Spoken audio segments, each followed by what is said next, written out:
Tras la irrupción de la pandemia, decidí expandir mi afición por inmortalizar momentos con la fotografía.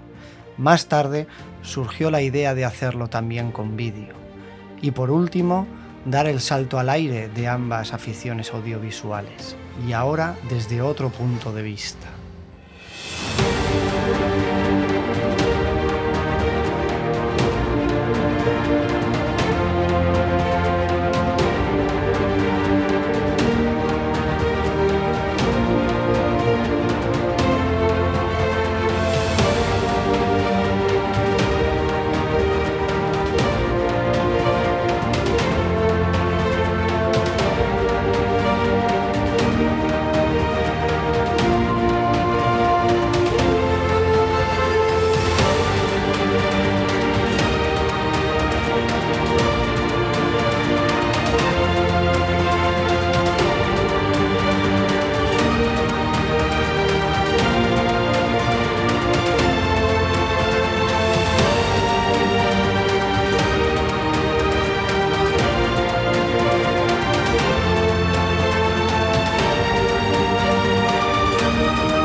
Y cómo no, el escenario para esta primera experiencia de vuelo en primera persona tenía que ser el meu poble, Picassent.